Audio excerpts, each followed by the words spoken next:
On va tout de suite se déplacer vers le centre-ville parce que, bon, vous le savez maintenant, les chauffeurs de taxi sont en moyen de pression aujourd'hui, veulent faire entendre leur colère.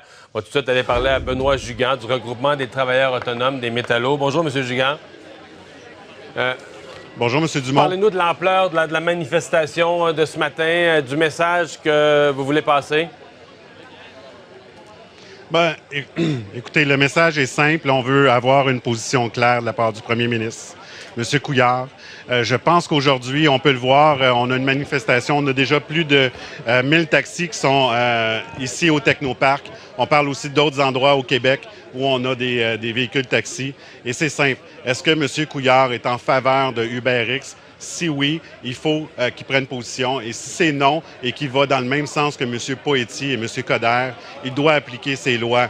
Alors, c'est simple. C'est ce qu'on demande au premier ministre aujourd'hui. Parce que vous en faites un gros cas, là. M. Couillard était, si on le rappelle, au congrès des jeunes libéraux. Les jeunes libéraux disaient cette nouvelle économie du partage, par exemple, les UberX, ça doit avoir sa place, ça doit être légalisé. M. Couillard, à ce moment-là, a ouvert la porte à ça. Donc, vous en faites grand cas. C'est un message de M. Couillard que vous avez entendu est très mal reçu.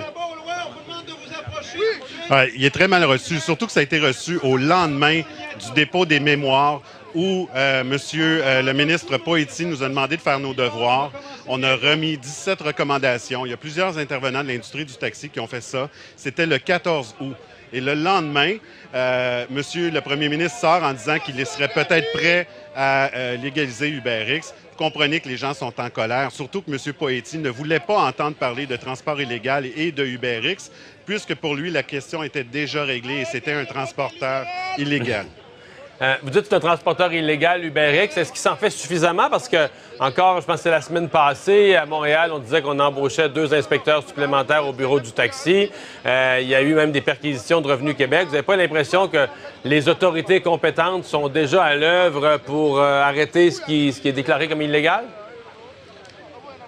Non, écoutez, c'est clair, la loi prévoit déjà, il y a des mesures beaucoup plus coercitives qui sont déjà incluses dans la loi.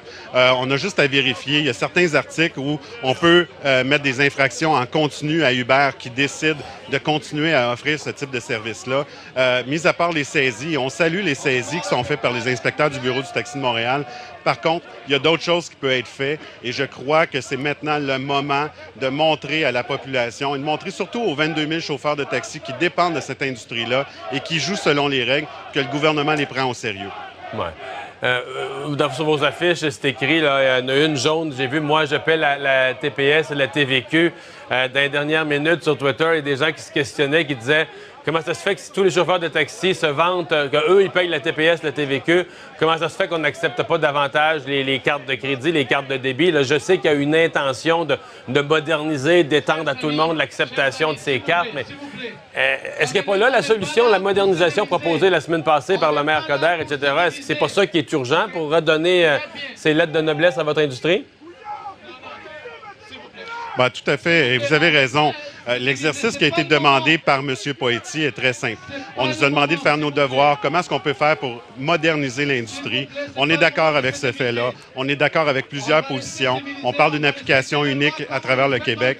Mais encore faut-il respecter les règles que le gouvernement a lui-même fixées. Et c'est tout ce qu'on demande aujourd'hui. Monsieur le Premier ministre, pouvez-vous nous clarifier la situation et nous mentionner, est-ce que vous êtes en faveur d'UberX ou vous êtes en faveur de l'industrie du taxi?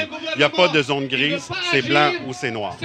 Est-ce qu'aujourd'hui, à l'intérieur de la journée, dans vos moyens de pression, vous avez l'intention de bloquer des routes, bloquer des ponts? Et si pas aujourd'hui, est-ce que dans une manifestation future, vous pourriez en arriver là? Parce que la question s'est posée dans les derniers jours. Là. Bien, en fait, on peut le voir aujourd'hui. On a des médias qui sont ici. Il n'y a jamais été question de bloquer des ponts ou des routes. On veut que ce soit une manifestation pacifique. On veut envoyer un message clair au premier ministre, mais ce n'est pas la population qu'on veut prendre en otage. Et ça, c'est très clair aujourd'hui. La manifestation va se terminer à 11h30 et il n'y aura pas de blocage de route ou de pont. M. Jugand, merci beaucoup de nous avoir parlé. Au revoir. Merci, M. Dumont.